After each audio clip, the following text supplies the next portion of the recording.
महाशिवरात्रि व्रत कथा। शिव पुराण के अनुसार प्राचीन काल में चित्रभानु नाम का एक शिकारी था। जानवरों की हत्या करके वह अपना परिवार को पालता था। वह एक साहूकार का कर्जदार था, लेकिन उसका ऋण समय पर ना चुका सका। क्रोधित साहूकार ने शिकारी को शिव मठ में बंदी बना लिया। संयोग से उस दिन शिवरात्रि थी। साहूकार के घर पूजा हो रही थी, तो शिकारी ध्यान मग्न होकर शिव संबंधी धार्मिक बातें सुनता रहा। चतुर्दशी को उसने शिवरात्रि व्रत की कथा भी सुनी। शाम होते ही साहूकार ने उसे अपने पास बुलाया और ऋण चुकाने के लिए उसके बारे में बात की। शिकारी अगले दिन सारा ऋण लौटा देने का वचन देकर बंधन से छूट गया। अपनी दिनचर्या की भांति वह जंगल में शिकार के लिए निकला, लेकिन दिन भर बंदी गृह में रहने के कारण भूख प्यास से व्याकुल था।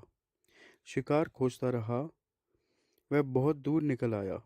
जब अंधेरा आ गया तो उसने विचार किया कि रात जंगल में ही बितानी पड़ेगी। वह वन एक तालाब के किनारे एक बेल के पेड़ पर चढ़कर रात बीतने का इंतजार करने लगा।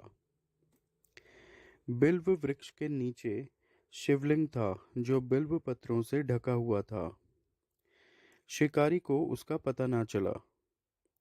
पड़ाव बनाते समय उसने जो टहनियां तोड़ी वह संयोग से शिवलिंग पर गिरती चली गईं। इस प्रकार दिन भर भूखे प्यासे शिकारी का व्रत भी हो गया और शिवलिंग पर बिल्व पत्र भी चढ़ गए। एक पहर रात्रि बीत जाने पर एक गर्भिणी हिरणी तालाब पर पानी पीने पहुंची। शिकारी ने धनुष पर तीर चढ़ाकर ज्यों ही प्रत्यंचा खींची, हिरणी बोली, मैं गर्भिणी हूँ, शीघ्र ही प्रसव करूंगी। तुम एक साथ दो जीवों की हत्या करोगे, जो ठीक नहीं है। मैं बच्चे को जन्म देकर शीघ्र ही तुम्हारे समक्ष प्रस्तुत हो जाऊंगी, तब मार लेना। शिकारी ने प्रत्यंचा ढीली कर दी और हिरणी जंगली झाड़ियों में लुप्त हो गई।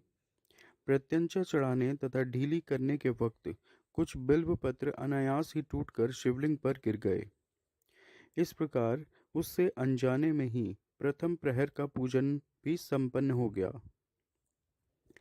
कुछ ही देर बाद एक और हिरणी उधर से निकली। शिकारी की प्रसन्नता का ठिकाना न रहा। समीप आने पर उसने धनुष पर बाण चढ़ाया।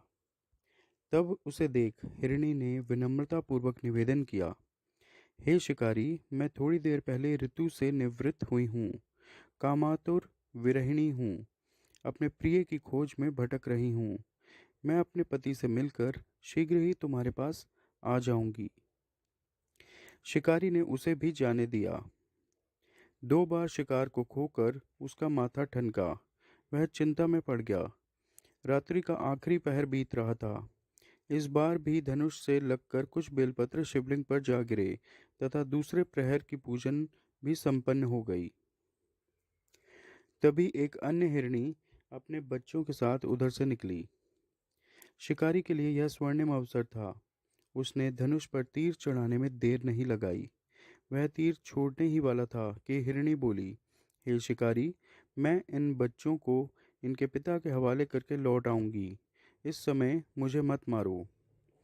शिकारी हंसा और बोला, सामने आए शिकार को छोड़ दूं, मैं ऐसा मूर्ख नहीं। इससे पहले मैं दो बार अपना शिकार खो चुका हूँ।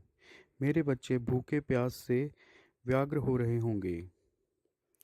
उत्तर में हिरणी ने फिर कहा, जैसे तुम्हें अपने बच्चों की ममता सता रही है, ठीक वैसे ही मुझे भी। हे शिकारी, मेरा विश्वास करो, मैं इन्हें इनके पिता के पास छोड़कर तुरंत लौटने की प्रतिज्ञा करती हूँ। हिरणी का दीन स्वर सुनकर शिकारी को उस पर दया आ गई। उसने उस मृगी को भी जाने दिया।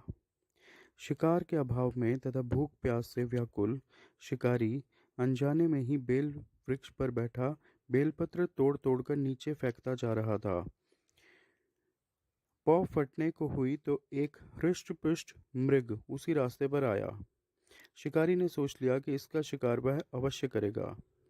शिकारी की तनी प्रत्यंचा देखकर मृग विनीत स्वर में बोला, हे शिकारी, यदि तुमने मुझसे पूर्व आने वाली 3 मृगियों तथा छोटे छोटे बच्चों को मार डाला है, तो मुझे भी मारने में विलंब न करो, ताकि मुझे उनके वियोग में एक क्षण भी दुख न सहना पड़े। मैं उन हिरणियों का पति हूँ। यदि तुमने उन्हें जीवन दान दिया है, तो मुझे भी कुछ क्षण का जीवन देने की कृपा करो। मैं उनसे मिलकर तुम्हारे समक्ष उपस्थित हो जाऊंगा। मृग की बात सुनते ही शिकारी के सामने पूरी रात का घटना चक्र घूम गया। उसने सारी कथा मृग को सुना दी।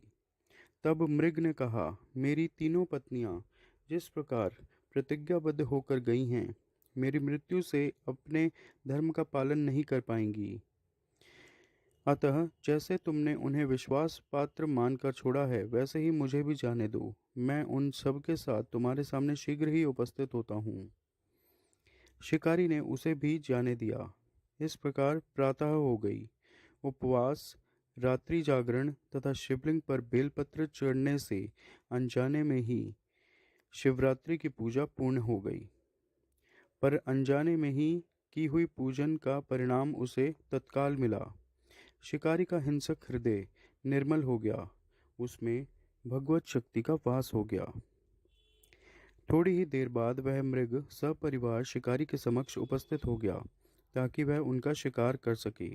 किंतु जंगली पशुओं की ऐसी सत्यता, सात्विकता एवं सामूहिक प्रेम भावना देखकर शिकारी को बड़ी ग्लानि हुई। उसने मृग परिवार को जीवन दान दे दिया। अनजाने में ही शिवरात्रि के व्रत का पालन करने पर भी शिकारी को मोक्ष की प्राप्ति हुई। जब मृत्यु काल में यमदूत उसके जीव को ले जाने आए, तो शिवगणों ने उन्हें वापस भेज दिया तथा शिकारी को शिवलोक ले गए। शिवजी की कृपा से ही अपने इस जन्म में राजा चित्रभानु अपने पिछले जन्म को याद रख पाए तथा महाशिवरात्रि के महत्व को जानकर उसका अगले जन्म में भी पालन कर पाए। बोलिए हर हर महादेव। ओम नमः शिवाय।